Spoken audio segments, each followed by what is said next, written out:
காரம் சாரமாக ஸ்பைஸியாக ஒரு நல்ல ஒரு ஸ்நாக்ஸ் நம்ம பார்க்கலாங்களா?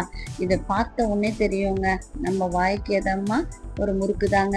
Hello friends, welcome to 3SL channel. இன்னைக்கு ரிப்பன் முறுக்கு தாங்க பார்க்க போகிறோம். பச்சரிசியை நல்லா கழுவி எடுத்து வெயிலில் காய வச்சு எடுத்தாச்சுங்க. 4க்கு 1 டம்ளர்ன்ற மாதிரி அரிசி எடுத்துக்கிட்டாச்சு. அதாவது பச்சரிசி வந்து 4க்கு 1 டம்ளர் எடுத்தாச்சு.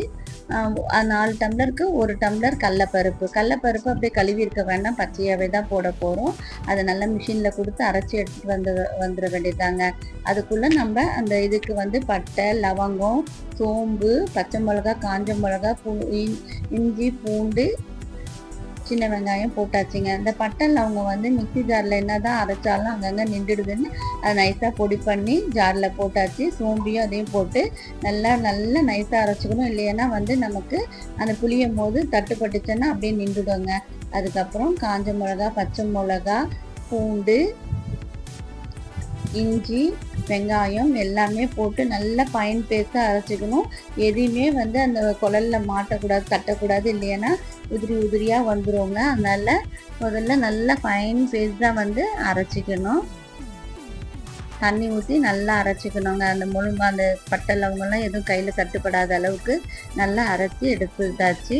இந்த இதில் வந்து உப்பு கொஞ்சம் போட்டுட்டு ஒரு 2 ஸ்பூன் வந்து உப்பு போட்டாச்சு. அதையும் நல்லா கலந்து விட்டுட்ட பின்னாடி, ஏன்னா உப்பு அங்கங்கே நிற்கக்கூடாது, கலந்து விட்டுட்ட பின்னாடி இந்த அரைச்சி வச்சு இல்லைங்களா அதையும் அதில் போட்டுட்டு நல்லா கலந்துக்கலாங்க. இதையும் நம்ம நல்லா கலந்து விடணும். ஏன்னா அந்த உருண்டையா அங்கே நின்றக்கூடாது. இதை நல்லா கலந்து விட்டுட்டு நம்ம வேணா வெள்ளை எள்ளு போட்டுக்கலாம். நான் பட் ஆனால் போடலை. இது வந்து நீங்கள் வேணா எள்ளு டேஸ்ட்டுக்கு வேணா நீங்கள் போட்டுக்கலாம். நான் இதை போட்டு நல்லா கலந்து விட்டு எடுத்தாச்சுங்க. நல்லா உதிரி இல்லாமல் கலந்து விட்டு எடுத்தாச்சு. இப்போது நம்ம இது பட்டர் தாங்க, வீட்டிலேயே வந்து எடுத்த பட்டர் தான். இதை வந்து ஒரு 4-5 அதாவது ஒரு 2 ஸ்பூன் கிட்ட வர மாதிரி சூடு பண்ணி அதில் ஊற்றிக்க போகிறோம். பட்டர் இல்லைன்னா காஞ்ச எண்ணெய் கூட ஊற்றிக்கலாம். நான் பட்டர் தான் ஊற்றிருக்கேன். அதையும் நல்லா உருண்டை இல்லாத அளவுக்கு நல்லா பிசைஞ்சு எடுத்துக்க போகிறோங்க. எல்லாமே கலந்து மிக்ஸ் பண்ணி எடுத்து தனியாக வச்சுக்க போகிறோம். இதை கொஞ்சம் கொஞ்சமாக தான் நம்ம போட்டு பிசைய போகிறோம். மொத்தமாக பிசைஞ்சு செஞ்சோம்னா லாஸ்ட்டில் கடன்னு ஆகிடும். அதனால் கொஞ்சம் கொஞ்சமாக போட்டு பிசைஞ்சு செய்ய போகிறோம். இல்லைன்னா இது பாதியாக பிரித்து பாதியாக பிசைஞ்சிட்டு பாதியாக வந்து வச்சுக்கலாம். அதுக்கு முன்னே நம்ம வானலியில் எண்ணெயை ஊற்றி அதை சூடு ஏறட்டோங்க. நம்ம பட்ரு வேணால் காய்ச்சி ஊற்றிக்கலாம், இல்லைன்னா சூடான எண்ணெயை கூட 2 கரண்டி ஊற்றிக்கலாம். பட் நான் பட்ரு போட்டுட்டேன். அவ்வளோதான். அந்த மாவை வந்து ஒரு 4 கரண்டி எடுத்து, அதாவது பாதி மாவை எடுத்து நான் வந்து அதை பிசைஞ்சுக்கிட்டேங்க.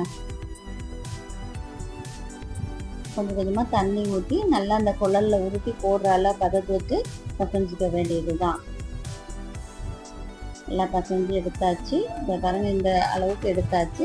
இப்போ நம்ம குழலுக்கு தேவையான அளவுக்கு உருட்டி அதில் போட்டு நம்ம புளிஞ்சு எடுக்க போகிறோம். நம்ம ஜல்லிக்கரண்டி மேலேயே வேணால் புளிஞ்சு வச்சு கூட போடலாம். ஆனால் டைரெக்டாக அப்படியே எண்ணெயிலே புளிஞ்சிட்டேன். இதில் ரிஸ்க்கும் இருக்குது. கை வழுக்காமல் பார்த்து பொறுமையாக செய்யணும். இது நான் எனக்கு பழக்கன்றதுனால நான் இது மாதிரி செய்கிறேன்.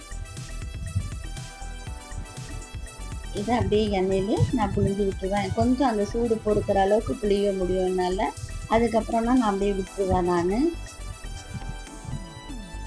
இதுவே நான் 2 டைம் போட்டு எடுக்குவேன். அந்த குழல்லாம் அதுக்குள்ளே சூடு ஏறிடும். சில்வர் வர இல்லையா, அது சூடு ஏறிடும். அது ஒரு பக்கம் நல்லா வெந்த உடனே திருப்பி எடுத்து மறுபக்கமும் நல்லா வேக வச்சு எடுத்துக்கணும். எடுத்துட்டோம்னா சுவையான ரிப்பன் முறுக்கு ரெடிங்க.